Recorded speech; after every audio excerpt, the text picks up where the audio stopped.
ओम नमः सिद्धेभ्यः। ओम नमः सिद्धेभ्यः। ओम नमः सिद्धेभ्यः। मंगलम भगवान वीरो मंगलम गौतमोऽंगली मंगलम पुंड पुंडाद्यो जैन धर्मोस्तु मंगलम सर्वमंगल मांगल्यम सर्वकल्याणकारकम प्रधानम सर्वधर्माणां जैनम जयतु शासनम जैनम जयतु शासनम। विषभवतरुकामूलयक जानहु मिथ्या भाव ताकु कर निर्मूलयब हरिये मोक्ष पाऊँ हरिये मोक्ष पाऊँ।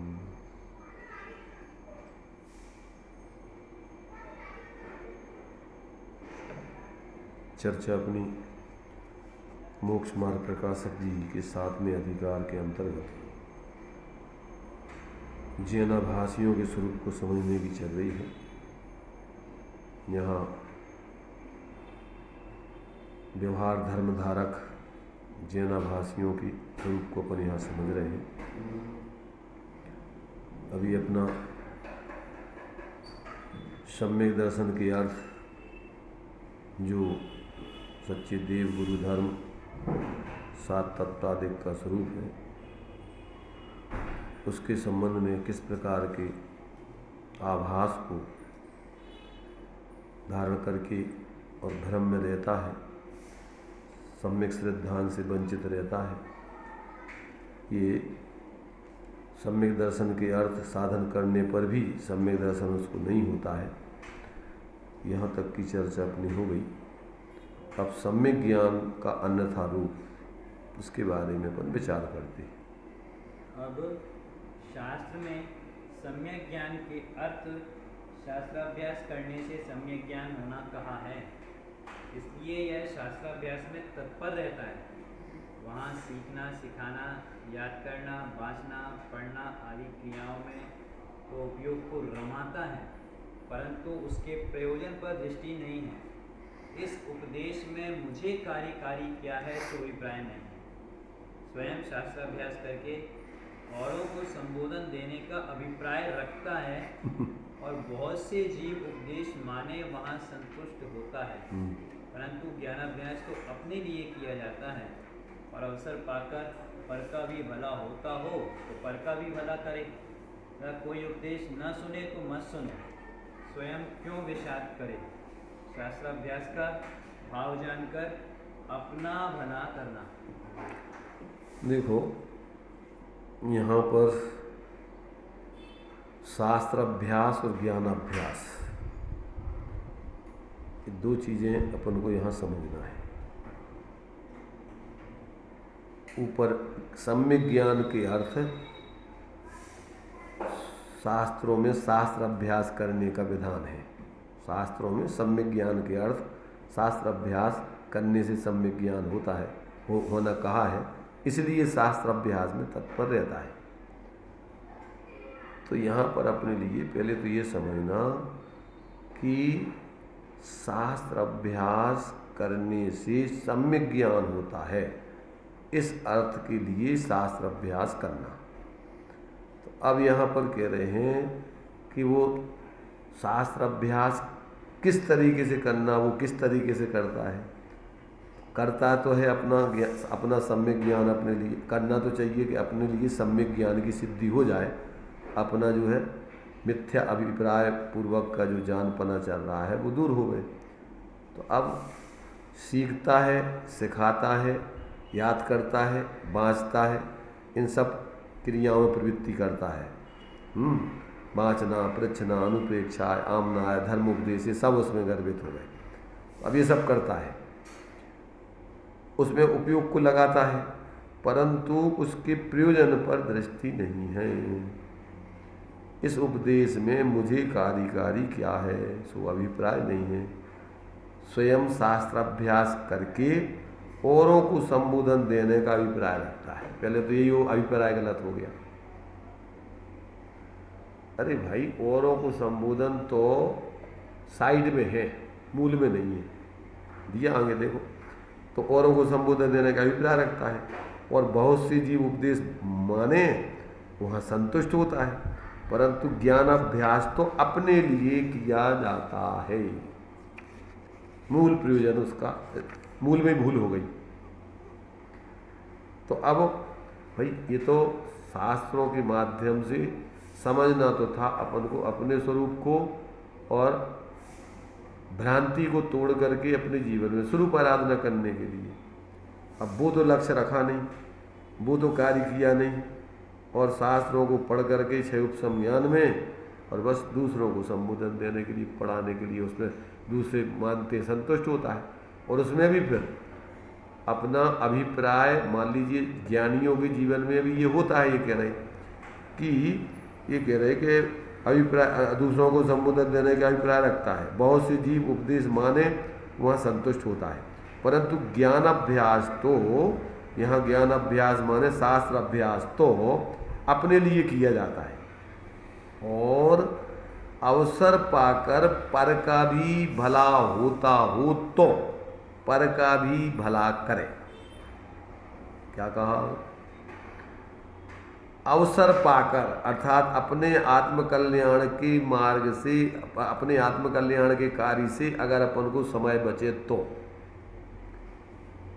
फिर अन्य जीवों का भी अगर अपन सहजता में अपनी आत्माराधना करते हुए भला कर हो सके तो ठीक है। तो कहते अवसर पाकर पर का भी भला होता हो तो, तुम नहीं कर सकते, उनकी पात्रता हो गए तो पर का भी भला करने में निमित्त बन जाए। तथा कोई उपदेश ना सुने तो मत सुनो, स्वयं क्यों विषाद करे। अब इसने तो उसका, मान लो अगर उसका धंधा ही हुए तो वो तो उसके लिए तो उसके बिना फिर चैन नहीं पड़ती, चाहिए उसको तो ग्राहक। दुकान खोली है, दुकान आजीविका के लिए हो तो भैया अपने लिए जितनी ज़रूरत है वो हो गई तो बंद कर दो। अब ग्राहकों के लिए दुकान चल रही बात हो कि भैया अब क्या करें, ग्राहक आ रहे थे इसलिए हम बैठे रहे, खावे की भी फुर्सत नहीं है, अपना आत्मकल्याण की भी टाइम नहीं है। तो कहते भैया ये तो तेरा लक्ष्य ही विपरीत हो गया, अभिप्राय खोटा हो गया। भाई दुकान तूने काय के लिए की थी? ग्राहकों को चलाने के लिए कि अपनी आजीविका के लिए, अपनी शांति के लिए। अब तूने तो धंधा बचा रखा उसको कि दुकान खोलना है, पैसा कितने चाहिए, ज़रूरत है कि नहीं, इकट्ठा करता रहे। ऐसे ही अब तू अपना आत्मकल्याण तो एक तरफ गया और तू लग गया दूसरों का ठेका कल्याण कराने का, कोई में पूरी ज़िंदगी व्यतीत कर दे। तो कहते तेरा अभिप्राय ये खोटा हो गया। तो कहते ये तो तू अपना कल्याण के साथ साथ अवसर पाकर पर का भी भला होता हो तो पर का भी भला करे, पर पहले अपना प्रश्न उठाया ऐसा कि हम अपनों कल्याण करेंगे दूसरों को। तो कहते पहले तुम अपनों पूरा कर लो, और फिर अपनों कल्याण आगे नहीं कर पाओ तो फिर जितना कर चुके दूसरों का भी साथ में जितना हो सके कर देना, पर अपनों छोड़ के दूसरों के कल्याण में मत लग जाना एकांत से। तथा कोई उपदेश ना सुने तो मत सुनो, स्वयं क्यों विषाद करे। ज्ञानी तो कहते हैं भैया तूने मानी तो शाबाश, नहीं मानी तो तेरी होनहार जैसी थी, तू जान, हम अपनों कल्याण छोड़ के थोड़ी हम तेरे पीछे ही पड़े रहेंगे। तो विषाद क्यों करे? शास्त्रार्थ का भाव जानकर अपना भला करना, ये संक्षेप में पहले सम्यक ज्ञान का मूल स्वरूप बता दिया, प्रयोजन उसका बता दिया। अब क्या अन्यथा पना चलता है, कैसा कैसा, अब पूरा का पूरा, अब पूरा उसका थोड़ा विश्लेषण करते हैं। देखिए शास्त्राभ्यास में भी कितने ही तो व्याकरण, न्याय, काव्य आदि शास्त्रों का बहुत अभ्यास करते हैं, परंतु वे तो लोक में पांडित्य प्रकट करने के कारण है, उनमें आत्मिक का तो निरूपण तो है ही नहीं।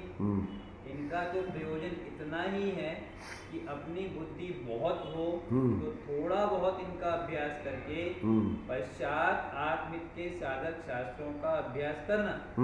यदि बुद्धि थोड़ी हो तो आत्मित के साधक सुगम शास्त्रों का ही अभ्यास करे। ऐसा नहीं करना कि व्याकरण आदि का ही अभ्यास करते करते आयु पूर्ण हो जाए और तत्व ज्ञान की प्राप्ति न बने। यहाँ कोई कहे ऐसा है तो व्याकरण आदि का अभ्यास नहीं करना चाहिए। तो यहाँ इतना हिस्से में इन्होंने क्या कहा कि भैया देखो जो है शास्त्र अभ्यास में, अब शास्त्र अभ्यास करना था, अब शास्त्र अभ्यास में कितने ही जीव, तो अब संस्कृत प्राकृत आदि ग्रंथ हैं तो अब उनका भैया पढ़ना है तो व्याकरण वगैरह न्याय पढ़ो, सब पढ़ो ये सब ग्रंथ। तो कहते हैं उनका, अब उनके कहते हैं काप आदि शास्त्रों का बहुत अभ्यास करने में लग जाती, परंतु वे तो लोक में पांडित्य प्रकट करने के कारण हैं, उनमें आत्महित का निरूपण तो है नहीं। इनका तो प्रयोजन व्याकरण न्याय काव्य आदि का प्रयोजन, इनका तो प्रयोजन इतना ही है कि अपनी बुद्धि बहुत हो तो, अपनी बुद्धि बहुत हो तो थोड़ा बहुत इनका अभ्यास करके पश्चात आत्महित के साधक शास्त्रों का अभ्यास करना। यदि बुद्धि थोड़ी हो तो आत्महित के साधक सुगम शास्त्रों का ही अभ्यास करना, तो फिर इसमें नहीं उलझना। ऐसा नहीं करना कि व्याकरण आदि का ही अभ्यास करते करते आयु पूर्ण हो जाए और तत्व ज्ञान की प्राप्ति न बने। मूल प्रयोजन तत्व ज्ञान पूर्वक अपना आत्म कल्याण करना है। सारे व्यवहार धर्म का प्रयोजन, चाहे शास्त्र हो, चाहे बाहर की व्रत आदि हो, चरणानुयोग का आचरण आदि हो, त्याग आदि हो, और चाहे अपने लिए बाहर में तत्व ज्ञान आदि देव शास्त्र गुरु आदि का सानिध्य आदि हो, इन सब का प्रयोजन क्या है? एकमात्र आत्मज्ञान करके स्वरूप आराधना करके आत्म कल्याण करना। और वो लक्ष्य नहीं है और इन्हीं में उलझ गए तो फिर गए काम से। जिंदगी तो अपनी थोड़ी है और पूरी होने में टाइम नहीं लगेगा। इसलिए कहते हैं कि जब तक यदि आपको इन सब का प्रयोजन तत्व ज्ञान की प्राप्ति है, इसलिए उसमें लगना। अब फिर उसमें आगे प्रश्न उत्तर आगे दूसरे प्रकार से देखिए आगे क्या कह रहे हैं। यहाँ कोई कहे ऐसा हो है तो व्याकरण आदि का अभ्यास नहीं करना चाहिए। हाँ, उससे कहते हैं कि उनके अभ्यास के बिना महान ग्रंथों का खुलता नहीं है, इसलिए उनका भी अभ्यास करना योग्य है। फिर प्रश्न है कि भाई पहले तो ये बता दिया कि तेरे पास बुद्धि ज़्यादा होगा तो इनको करना, नहीं तो सुगम शास्त्र जो अपने लिए अपने बहुत सरल शब्दों में समझ आने के लिए उनका अभ्यास करना। और अगर तेरे पास बुद्धि विशेष है तो ठीक है, अभ्यास करना। फिर प्रश्न है कि महान ग्रंथ ऐसे क्यों बनाए जिनका व्याकरण आदि के बिना न खुले? भाषा द्वारा सुगम रूप हितोपदेश क्यों नहीं लिखा? उनकी कुछ प्रयोजन था नहीं? उनकी कुछ प्रयोजन तो था नहीं। समाधान, भाषा में भी प्राकृत संस्कृत आदि के ही शब्द हैं, परंतु अपभ्रंश सहित हैं। माने बिगड़े रूप में आ गए भी उसमें संस्कृत। देश देश में भाषा भाषा अन्य प्रकार है, तो महंत पुरुष शास्त्रों में अपभ्रंश शब्द कैसे लिखते? बालक तोतला बोले परंतु बड़े तो नहीं बोलते, तथा एक देश की भाषा रूप शास्त्र दूसरे देश में जाए तो वहाँ उसका कैसे भाषित होगा? इसलिए प्राकृत संस्कृत आदि शुद्ध शब्दरूप ग्रंथ रचे हैं। हाँ, माने ये है कि जैसे एक होती है देश की मूल भाषा और होती है प्रांतीय भाषाएं। अब प्रांतीय भाषाओं में जो है मूल भाषा में लिखेंगे तो पूरे देशांतर आदि, जैसे मान लो आज जनरल सब देशों में चलती हैं जो भाषाएं, तो जिसमें लोग उसको समझ सकें। इसलिए महापुरुष जो है कहते हैं जो देशों में भाषाएं ऐसी चलती हैं जिसमें सब लोग समझ सकें, ऐसे संस्कृत प्राकृत आदि उस समय चलते थे, तो उसमें भी इसलिए आचार्यों ने शास्त्र लिखे। उनको कोई और प्रयोजन तो है नहीं। अब जगह जगह जैसे मान लीजिए प्रांतीय भाषा में लोगों तो अपन बोलते हैं, बुंदेलखंड में कहावत है कि 8 कोस पे पानी और 12 कोस पे वाणी बदल जाती है। हम्म? 8 कोस के बाद पानी बदल जाएगा, 12 कोस पे वाणी बदल जाएगी, जगह जगह अलग अलग क्वालिटी की भाषा चलती है। तो अब उधर समूषण में भी मूल 18 भाषाएं थी और 700 लघु भाषाएं थी। कोई अभय की व्यवस्था नहीं है जी। तो अब जिसमें मूल भाषा अपन को कोई धर्म नहीं है, भाषा तो एक माध्यम है जिस भाषा में आप तत्व को समझ सको, इसलिए रूपांतरण कर करके उस भाषा में समझाया जाता है। अब अपन संस्कृत प्राकृत जानते नहीं और अपन जिस भाषा में जानते हैं उस भाषा में अपन को सास लिखे हैं सुगम, उसमें पढ़ के समझो। और अगर टाइम ज़्यादा हो तो संस्कृत प्राकृत आदि पढ़ो, आचार्यों के डायरेक्ट ग्रंथों को पढ़ के समझो। इसलिए ये आपके लिए उसमें कोई समस्या नहीं है। आपको कल्याण करना है तो आपके पास सब व्यवस्था है। आप उस अपने हित के लिए अगर समय थोड़ा है, बुद्धि कम है, तो आप जो जिस तरीके से आप तत्व को समझ सकते हो अपनी उस भाषा में समझो और अपने कल्याण के मार्ग में लाओ। इसलिए समस्या अपन को भाषा नहीं है कि भाषा कोई धर्म है कि नहीं साहब संस्कृत में ही पढ़ना बहुत अच्छा है, प्राकृत में ही पढ़ना बहुत अच्छा है कि नहीं हिंदी नहीं पढ़ेंगे। तो भावदीप का दिया है कि जो भाषा में अंतर, जो भाषा में भेद करते हैं धर्म के नाम पर, वे जी मूढ़ है, मिथ्या दृष्टि है। धर्म में भाषा से कोई मतलब नहीं होता है, भाषा तो एक माध्यम है। उसी चाहे हिंदी में समझो उसी को, चाहे संस्कृत में समझो, चाहे प्राकृत में समझो, चाहे अंग्रेजी में समझो, चाहे उर्दू में समझो, पर समझना क्या है? 6 द्रव्य 7 तत्वों का स्वरूप समझ करके स्वपर हे उपाधि का निर्णय करके स्वरूप के आश्रय से सिद्धि झरना है। धर्म तो ये है, उसके लिए भाषा है ये सब। तो उसमें भाषा का क्या है कि साहब संस्कृत में, तो संस्कृत है चाहे कोई भी हो, उसमें क्या है भाई? समझना तो अपन को वो है ना मूल चीज। इसलिए भाषा एक माध्यम है, भाषा कोई बड़ा सवाल नहीं है मोक्ष मार्ग में। पूरे दुनिया में वर्तमान में इंग्लिश, हाँ जो भी हो, इंग्लिश माध्यम है तो इंग्लिश में समझ भाई। अपन को जिस भाषा में समझ सकते हैं, और अपन को समझना क्या है? वस्तु स्वरूप। तो वस्तु स्वरूप समझना मूल प्रयोजन तो वो है। तो वस्तु तत्व तो नहीं समझे और इसमें लग जाए अपन। तो इसलिए ये कोई वास्तव में ये कोई अपना समस्या नहीं है, ये तो फालतू की समस्या है। लोगों ने, अज्ञानी लोगों ने बना रखी है। समझदार लोगों के लिए कोई समस्या नहीं, या आत्मार्थी लोगों के लिए इसमें कोई समस्या नहीं। इसलिए यहाँ कहते हैं भैया व्याकरण आदि का तो चूंकि आचार्यों ने उस समय जो भाषा चलती थी, समूषण में भी भाषाएं जो चलती थी उसी आधार पर उपदेश होता था। भगवान की वाणी तो दिव्य ध्वनि होती थी, उसके लिए गणधर आदि देव आदि जो है कौन सी भाषा में रूपांतरण करते थे, वो सब जिस भाषा में लोग समझते थे। आज भी अपन देखते हैं क्या जो बोलने वाला है जिस भाषा में बोलता है, अन्य अन्य देशों में प्रांतों में उस भाषा में रूपांतरण करके शास्त्रों को भेजा जाता है। तो अब कहोगे नहीं साहब हम तो उन्हें उस भाषा में जो बोला था वही समझेंगे उसी भाषा में। तो अब भाषा तुम जानते नहीं हो। इसलिए यहाँ पर कहते भैया ये व्याकरण प्राकृत, व्याकरण आदि तो न्याय आदि तो अपने लिए जो जिस प्राकृत संस्कृत आदि जो भाषाएं हैं उनमें जो अपने लिए जो शुद्ध उच्चारण करके शब्द आदि बनाए गए हैं उसके माध्यम से उसको समझने के लिए है। इसलिए उसका भी अगर तुम्हारे पास सामर्थ्य है तो उसका भी अभ्यास करके और आचार्यों के डायरेक्ट उपदेश से बात तो वही समझना है। तो यहाँ पर कहते हैं इसलिए प्राकृत संस्कृत आदि शुद्ध शब्द रूप ग्रंथ रचे हैं और भाषा में भी वो उसी का ही जो है रूप है, परंतु बिगड़ करके फिर दूसरे रूप में आ जाता है, मिक्सचर हो जाती भाषा। मैंने अपन देखते हिंदी में कछु उर्दू के शब्द हैं, कछु इंग्लिश के शब्द आ गए, वो हिंदी रूप में चल रहे हैं। उर्दू के शब्द हैं, कछु संस्कृत के शब्द हैं, कछु प्राकृत के शब्द हैं, कछु और भी दूसरे जो प्रांतीय भाषा है वो आ गई, उसमें ढूंढारी भाषा आ गई, तो सब मिलकर के मिक्सचर हो गई वो तो। इसलिए अभ्रंश हो गई वो मिलकर के। इसलिए कहते हैं ज्ञानी लोग तो अपनी शुद्ध भाषा में लिखते हैं और बाकी जो है समझना अपन को भाव वो ही है। पर देखिए तथा व्याकरण के बिना शब्द का यथावत भाषित नहीं होता। हाँ, उन संस्कृत प्राकृत आदि ग्रंथों की। न्याय के बिना लक्षण परीक्षा आदि यथावत नहीं हो सकते इत्यादि।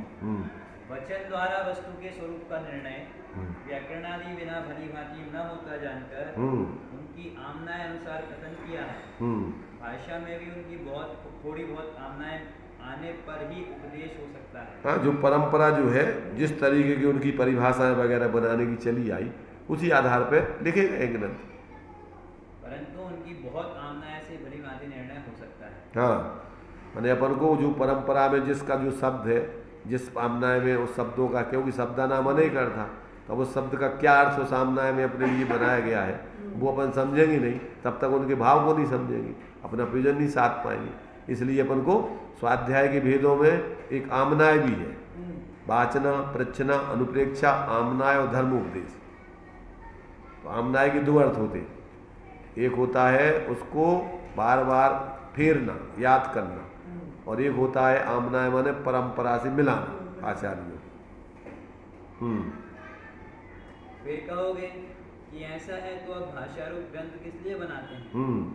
समाधान, काल दोष से जीवों की मंद बुद्धि जानकर इन्हीं जीवों के जितना ज्ञान होगा उतना ही होगा, ऐसा अभिप्राय विचार कर भाषा ग्रंथ रचते हैं। इसलिए जो जीव व्याकरण आदि का अभ्यास न कर सके उन्हें ऐसे ग्रंथों द्वारा ही अभ्यास करना। हाँ, उनने भी भाई परिस्थिति देखी, भैया संस्कृत प्राकृत आदि पढ़ने की बुद्धि नहीं लोगों को। अपन देखते हैं पहले जो सठखंडागम वगैरह रखे रहे, सालों से तो हजारों सालों तक उनको कोई पहुँचने वाला नहीं था, रखे ही दर्शन को, तो अब उसे लाभ तो कभी भाव नहीं। हाँ, इतना लाभ भाव के रखे रहे, तो अब उनका रूपांतरण होकर के आज अपन को हिंदी आदि में उसका खुलासा हो गया, तो आज अपन उसको सब समझ रहे। ये समझेंगे तो अपन अपनी भाषा में, वो भाषा में नहीं समझ सकते। तो इस प्रकार व्याकरण आदि माने काल दोष के कारण से जीवों की बुद्धि हीन होती हुई जान करके, और अभी वर्तमान में जो है इस अपनी भाषा माने जिस भाषा में जो लोग समझते हैं उस भाषा में ग्रंथ रचे जा रहे हैं। इसलिए जो जीव ऐसा माने प्राकृत संस्कृत आदि को नहीं समझ सकते हैं, व्याकरण आदि का अध्ययन नहीं है, न्याय आदि का, तो कहते वो सरल भाषा में समझो, अभ्यास करो।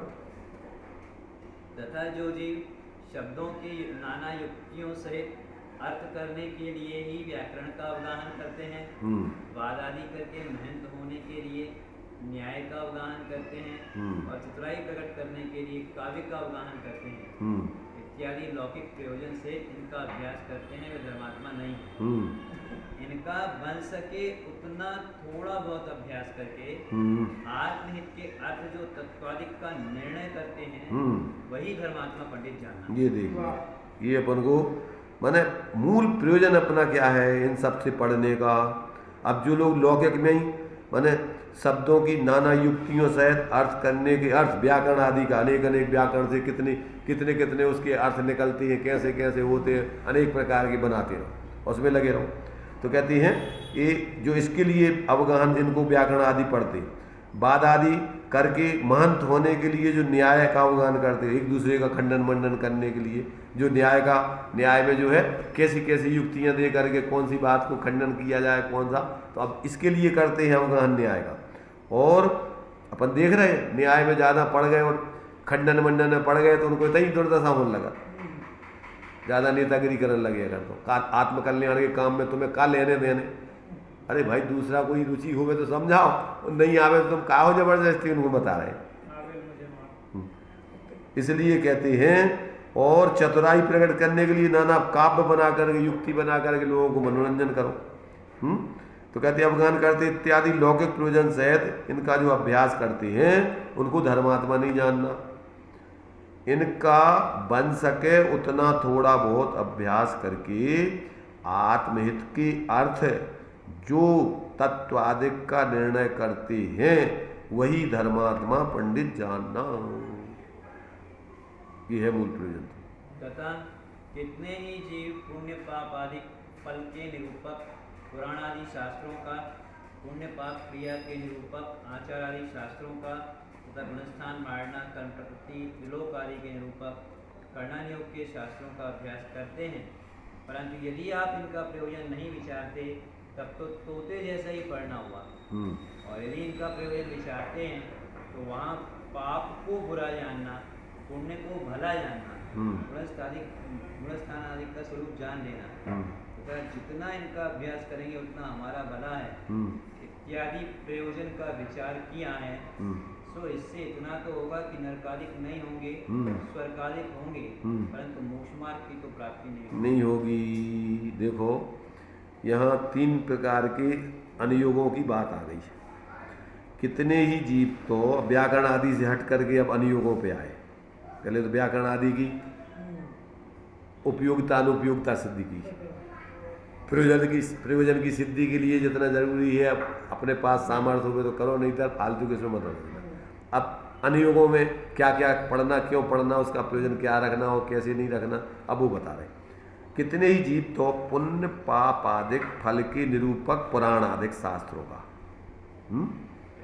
प्रथमानुयोग, फिर कहते हैं पुण्य पाप क्रिया के निरूपक आचार आदि शास्त्रों का चरणानुयोग, तथा गुणस्थान मार्गणा कर्म प्रकृति त्रिलोक आदि के निरूपक करणानुयोग के शास्त्रों का अभ्यास करते हैं।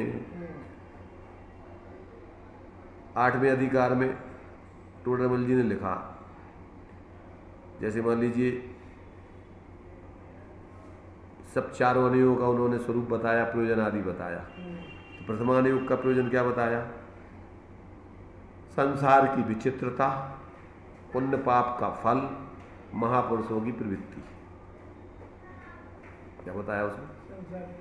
पहले तो संसार एक रूप नहीं होता है, नाना रूपता उसमें पाई जाती है, और वो नाना रूपता पुण्य पाप के उदय अनुसार होती है।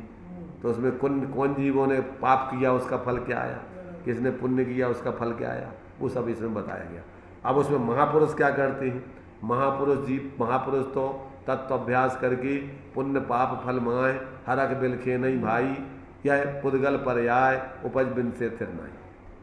वे तो अपने स्वरूप की आराधना में रहते हैं, इस पुण्य पाप में उनको क्या एकत्र बुद्धि नहीं करते, उसमें क्या है मध्यस्थ रह करके अपने स्वरूप की आराधना करते, हर्ष विषाद नहीं करते। पुण्य के उदय में प्रसन्न हो जाए, पाप के उदय में दुखी हो जाए, ऐसा नहीं करते। बाप की काल में कैसा जीवन जिया, हाँ, उन महापुरुष। तो ये अपन को यहाँ वो प्रयोजन नहीं विचारते, तो कहते ये सब पढ़ लेते हैं और इसमें क्या करते हैं, तो इनका अभ्यास करते हैं। परंतु यदि आप इनका प्रयोजन नहीं विचारते तब तो तोते जैसा ही पढ़ना होगा।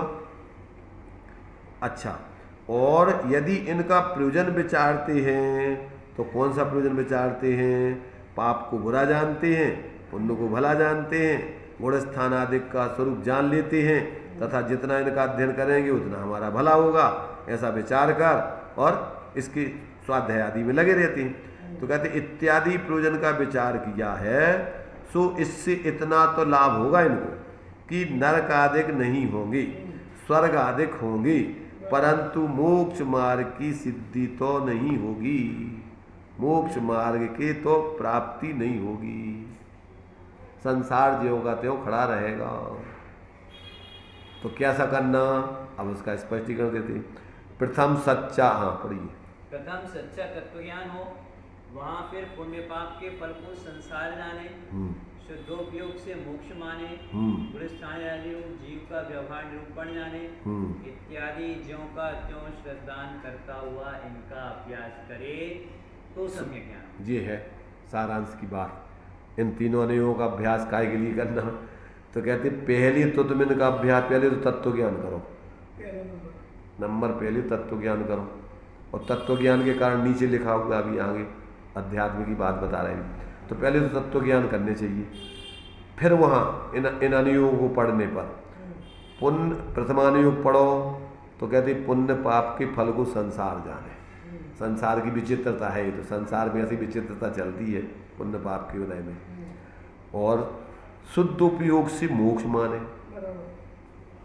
कि भैया पुण्य पाप फल में हर्ष विषाद नहीं करना, और पुण्य पाप में अच्छा बुरा मानकर पाप से हटकर पुण्य में नहीं लगे रहना, ये कार्य करना। और गुणस्थान आदि रूप जीव का व्यवहार निरूपण जाने, अर्थात पर्याय में कौन से गुणस्थान में जीव कैसे कैसे भावों सहित जीता है। क्योंकि गुणस्थान की परिभाषा मोह योग भवा गुणठाना। गुणस्थान किसे कहते हैं? मोह और योग के सद्भाव और अभाव से, निमित्त माने दोनों चीजें इसमें निमित्त में आती हैं। इनके सद्भाव और अभाव से ये 14 गुणस्थान होते हैं। 12 गुणस्थान मोह के साथ में है और 13-14वां गुणस्थान योग के निमित्त से होता है, एक सद्भाव और एक अभाव। इसी प्रकार चौथे गुणस्थान माने पहला गुणस्थान दर्शन मोह की मुख्य, 3 गुणस्थान दर्शन मोह की मुख्यता, 4 गुणस्थान, 3 तो उदय की मुख्यता है, एक चौथा जो है अनुदय की, उपसम क्षय उपसम क्षय। और फिर आगे 5वें गुण स्थान से चारित्र चरण तुम्हारे से चारित्र मोह के निमित्त नैमित्तिक संबंध से, हाँ 12वें गुण स्थान तक चारित्र मोह की मुख्यता माने अभाव और सद्भाव चलेगा। यहाँ 5वें गुण स्थान में जो 2 चौकड़ी कसाय का भाव, 6वें आदि में फिर 3 चौकड़ी कसाय का भाव, 10वें तक फिर सूक्ष्म लोभ का उदय, फिर इसके बाद 11वें में मोह का उपशांतपना और 12वें में मोह का क्षय, चारित्र मोह का क्षय। दर्शन मोह का क्षय तो चौथे में ही हो सकता है, अथवा चौथे से 7वें तक कहीं छायक सम्यक प्राप्त कर सकते हो, जब ही श्रेणी आप चढ़ सकते हो छपक श्रेणी। तो इस प्रकार से 12वें गुण स्थान में चारित्र मोह तक का, चारित्र मोह का निमित्त, और 13वें गुण स्थान योग सद्भाव और 14वां गुण स्थान योग से रहे। तो ये इसलिए मोह योग भवा गुण ठाना, तो ये अपने क्या है मोक्ष मार्ग में अपने जीव के कैसे कैसे गुण स्थान होते हैं, जीव जब अपनी आराधना करता है उसका स्वरूप समझे इसमें, तो ऐसा व्यवहार प्रयोजन जाने। तो गुण स्थान आदि रूप जीव का व्यवहार निरूपण जाने इत्यादि ज्यों का त्यों श्रद्धान करता हुआ इनका अभ्यास करे तो सम्यक ज्ञान होता है। समझ में आया? ये स्वाध्याय करने की पूरी आपके लिए प्रक्रिया बता रहे आत्महित के लिए। अब आगे देखिए। सो तत्व ज्ञान के कारण अध्यात्म रूप द्रव्य योग के शास्त्र हैं और कितने ही जीव उन शास्त्रों का भी अभ्यास करते हैं, परंतु जहाँ वहाँ जैसा लिखा है वैसा निर्णय स्वयं करके आपको आप रूप, पर को पर रूप और आश्रवादी का आश्रवादी रूप श्रद्धा नहीं करते। मुख से तो यथावत निरूपण ऐसा भी करें जिसके उपदेश से अन्य जीव सम्यक दृष्टि हो जाएं, परंतु जैसे कोई लड़का स्त्री का स्वांग बनाकर ऐसा गाना गाए जिसे सुनकर अन्य पुरुष स्त्री कामरूप हो जाएं, परंतु वह तो जैसा सीखा है वैसा कहता है, उसे कुछ भाव भाषित नहीं होता, इसलिए स्वयं कामासक्त नहीं होता। उसी प्रकार यह जैसा लिखा है वैसा उपदेश देता है, परंतु स्वयं अनुभव नहीं करता। यदि स्वयं को श्रद्धान हुआ हो तो अन्य तत्व का अंश अन्य तत्व में न मिलाता, परंतु इसका ठिकाना नहीं है, इसलिए सम्यक ज्ञान नहीं होता। ये है अन्यथापना इसका कहाँ चलता है? 4 अनुयोगों में, 3 अनुयोगों में कैसे चलता है? अध्यात्म में कैसे चलता है भाई? अध्यात्म का उपदेश तो स्वरूप तो अपन को काय के लिए पड़ा था? अपन को इन 7 तत्व आदि का स्वरूप समझ करके पर को पर रूप जानकर अपने को अपने रूप जानना, आश्रव आदि को ही जानकर उस रूप परिवर्तन नहीं करना, इसके लिए पड़ा था। तो ऐसा तो श्रद्धान करता नहीं है। निर्णय करके स्वयं इसका स्वयं आपको आप रूप, पर को पर रूप और आश्रव आदि का आश्रव आदि माने हे रूप संबर आदि का पर पर्याय प्रकट करने आदि रूप, ऐसा श्रद्धान नहीं करते।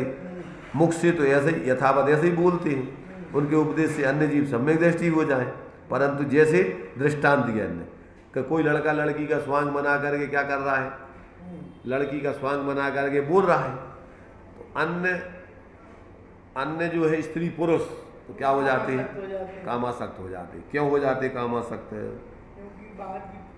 क्योंकि उनको तद्रूप भाव भाषण करके परिणमन होने लगता है, और ये तो जैसा लिखा है वैसा बोल रहा है। ऐसे ही 7 तत्व 9 पदार्थों का स्वरूप अध्यात्म का पढ़ के आत्मा की महिमा करते हुए ऐसा गाता है, ऐसा बोलता है उसकी महिमा, और पर का स्वरूप बता करके अपने से भिन्नता बताता है, आश्रवादी की हे रूप बता करके उससे निर्वृत्ति कराने की बात। तो अन्य जीव पात्र जीव तो अपने को अपने रूप अनुभव करके स्वरूप अनुभव करके आनंद भोगने लगते हैं, और ये तो जैसा सीखा है वैसा बोल रहा है, इसको तो कोई भाव भाषा नहीं। एक तत्व को दूसरे तत्व में, किसी तत्व को किसी तत्व में नहीं मिला है, तो अब ऐसा इसको तो भाव भाषा ही नहीं है। तो ऐसा जो है कहते हैं ये अध्यात्म पढ़ता है तो उसमें इस प्रकार से करता है, अनुभव स्वयं नहीं करता।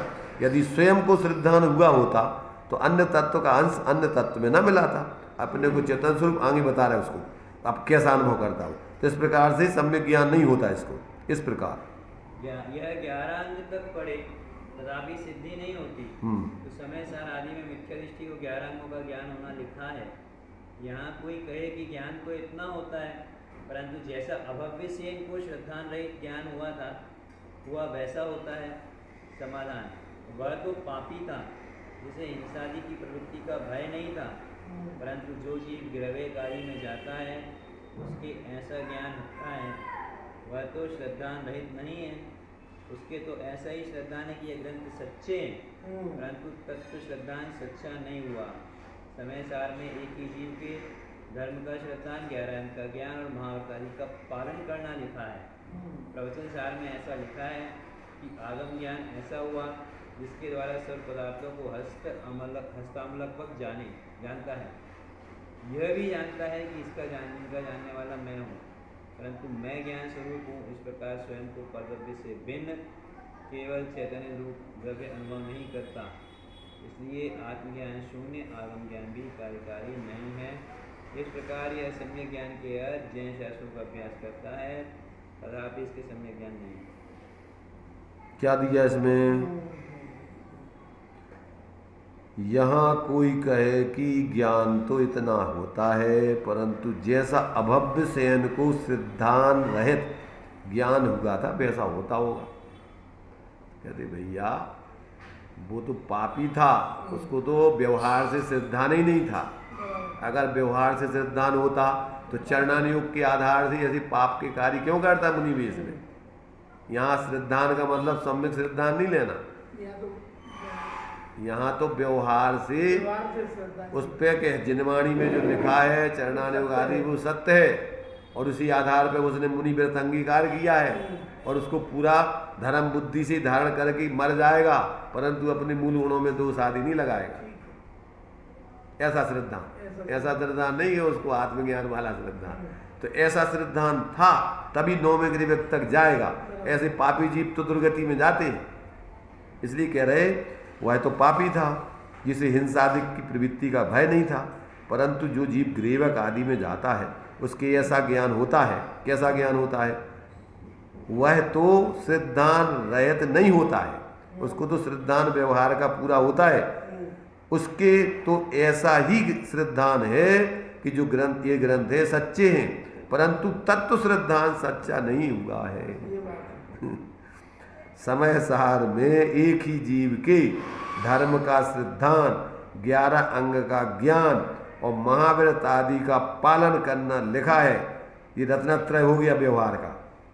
क्या हो गया ये व्यवहार से रत्नत्रय हो गया। तो कहते ऐसा पूरा का पूरा व्यवहार का पूरा श्रद्धान ज्ञान आचरण है उसको। और प्रवचन सार में ऐसा लिखा है कि आगम ज्ञान ऐसा हुआ जिसके द्वारा सर्व पदार्थों को हाथ पे रखी हुई आंवले के समान जानता है। जैसे हाथ पे रखा हुआ आंवला अपन को पूरा स्पष्ट दिखता है, ऐसे सारे पदार्थों को वो जानता है। यह भी जानता है, क्या जानता है कि इनका जानने वाला मैं हूं। इन सबको कौन जान रहा है? मैं जान रहा हूं, परंतु क्या नहीं जानता है? मैं इनको जानने वाला नहीं, मैं अपने को जानने वाला ज्ञान स्वरूप हूं। इस प्रकार स्वयं को परद्रव्यों से भिन्न केवल चैतन्य द्रव्य अनुभव नहीं करता।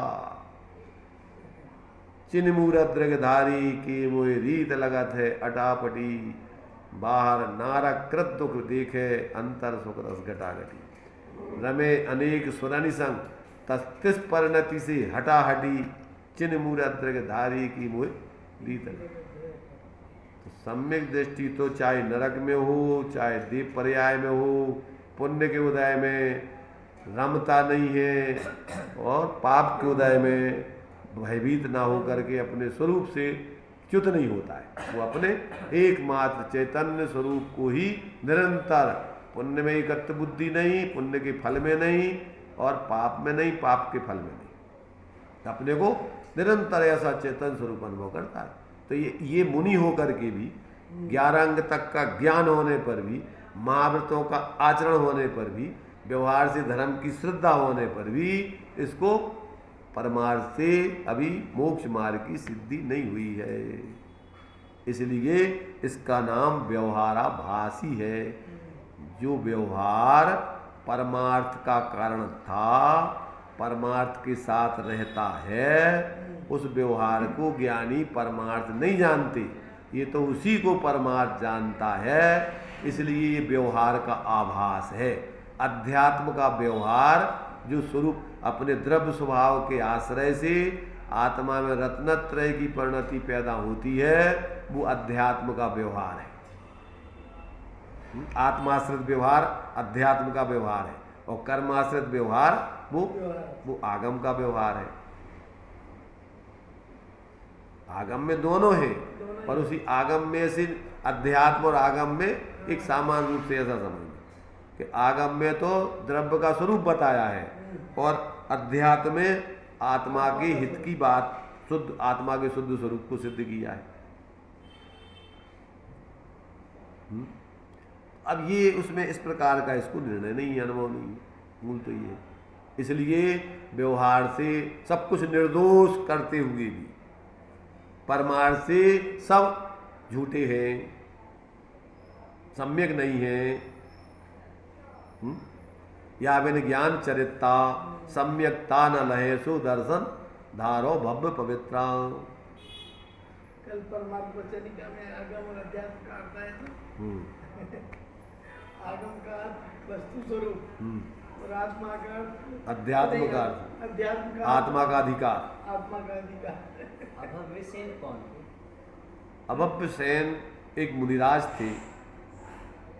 रानी रेवती की परीक्षा करने के लिए कोई क्षुल्लक गए हुए थे वहाँ, ब्रह्मचारी थे या क्षुल्लक थे जो भी हो, तो वहाँ पर वो अभव्य सेन भी थे मुनिराज, और ये जो है रानी रेवती भी थी वहाँ। तो जो यहाँ से दूसरे आचार्य मुनिराज ने वहाँ वो जा रहे थे तो अपना आशीर्वाद रानी रेवती के लिए भेजा था, पर अभव्य सेन के लिए बारे में कुछ नहीं कहा। तो उन्होंने, उनके दिमाग में ये शंका हुई कि एक श्राविका के लिए तो इन्होंने आशीर्वाद भेजा और एक मुनिराज के बारे में इन्होंने कुछ क्यों नहीं कहा। तो उनने उनकी परीक्षा की फिर वहाँ। हाँ, उनके पास माने रिद्धि थी, कुछ उनके पास चमत्कारी माने विद्या थी।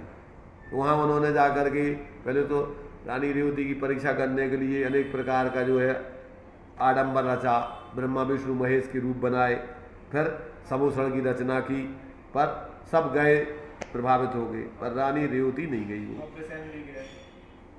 छोड़ो उनकी, क्या अभी नहीं, अभी उनकी छोड़ो। तो क्या हुआ कि रानी रेवती के भाई इस काल में कोई ना तो समूषण आता है ना कोई 24 तीर्थंकर हो गए, इसमें क्या है, कुछ नहीं है, कोई बहरूपिया होगा। तो उन्होंने कहा ये वास्तव में दृढ़ श्रद्धानी जीव है, तो उसको कहा, उनका आशीर्वाद प्रस्तुत किया। फिर उन्होंने कहा कि भाई ये इनके बारे में देखे, पर इनको क्यों नहीं कुछ बोला। उनकी परीक्षा की, वो सोच को गए हुए थे, उनके कमंडल का पानी सुखा दिया, पास में तालाब था, उठ करके गए तो तालाब में से भर लिया, उसे शुद्धि कर ली। उन्होंने कहा समझ में आया इनको क्यों नहीं आशीर्वाद भेजा। तो मतलब ये है कि अब उसको पता ही नहीं कि हम क्या कर रहे हैं, अनचले पानी भर करके शुद्धि कर ली कमंडल। बैठे रहेंगे और क्या करेंगे। भाई जंगल में तो उनके लिए झरने का पानी कदाचित पत्थर से गिरता हो तो लेने का विधान भी दिया है अपवाद रूप में, पर बाकी तो अपन को छह डाला में दिया ही क्या, जल मृत का भी नहीं बिना गहे अदत्ता, जन मृणहु बिना दिए ना है गए। मुनि श्रावकों के लिए तो जल मृतिका में और कछु नहीं गए अदत्ता, पर मुनिराज को तो जल मृणहु बिना दिए ना गए, बिना दिए नहीं गए। तो ये जो है इस प्रकार से जो है अभव्य सेन की एक सामान्य कहानी दी गई है। तो उसमें ये अभव्य सेन तो कह रहे पापी था, उसको तो बिहार से धर्म की रुचि नहीं थी, चरणार्योग आदि का सुचंदाचारी था। है? आया समझ, पढ़ी नहीं थी कहानी, नहीं पढ़ी। चलो ठीक है।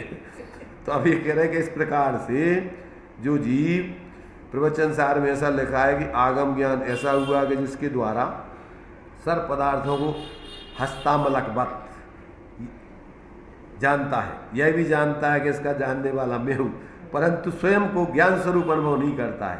इस प्रकार स्वयं को परद्रव्य से भिन्न केवल चैतन्य द्रव्य अनुभव नहीं करता, इसलिए आत्मज्ञान शून्य, आगम ज्ञान भी कार्यकारी नहीं है। शास्त्रों का ज्ञान बिना आत्मज्ञान के कहते कल्याणकारी नहीं है। शास्त्रों का ज्ञान तो आत्मकल्याण के लिए होता है। उसके निमित्त अगर वो करके ऊपर स्वाध्याय में सहचर रूप रहे तो अपने को पाप से या तीव्र कसायों से बचेगा, परंतु उसी में लगा रहे तो कदाचित उसके स्वाध्याय आदि में लगाता है मंद कसाय रहेगी तो पुण्य बंद होगा। इसे पड़ा पुण्य कि तीनों अनुयोगों में बुद्धि लगाएगा, इसे अपना हित मान करके तो इतना तो होगा, नरक आदि में नहीं जाएगा, शुभ भाव रहेंगे, परंतु इससे मोक्ष मार्ग की सिद्धि नहीं होने वाली। तो इस प्रकार यह सम्यक ज्ञान के अर्थ जैन शास्त्रों का अभ्यास करता है तथापि इसके सम्यक ज्ञान नहीं होता, ऐसा जानना चाहिए। इस प्रकार सम्यक ज्ञान का अन्यथापना व्यवहाराभासी के कैसे होता है थोड़ा सा यहाँ पर दिग्दर्शन कराया है, जान लेना। व्यवहाराभासी का न लगा करके अपने जीवन में घटित करना, क्योंकि इनने लिखा है कि हमने जो कुछ बताया है वो प्रत्येक जीव को अपने ऊपर घटित करके देखना, दूसरों में ऐसे देख देख करके और अपने परिणाम उनके प्रति दुर्भाव नहीं करते रहना, अन्यथा तुम्हारा अकल लेना। चलिए निज निधि निज में बताई अनंत अनंत उसके लिए जिन वाणी वंदना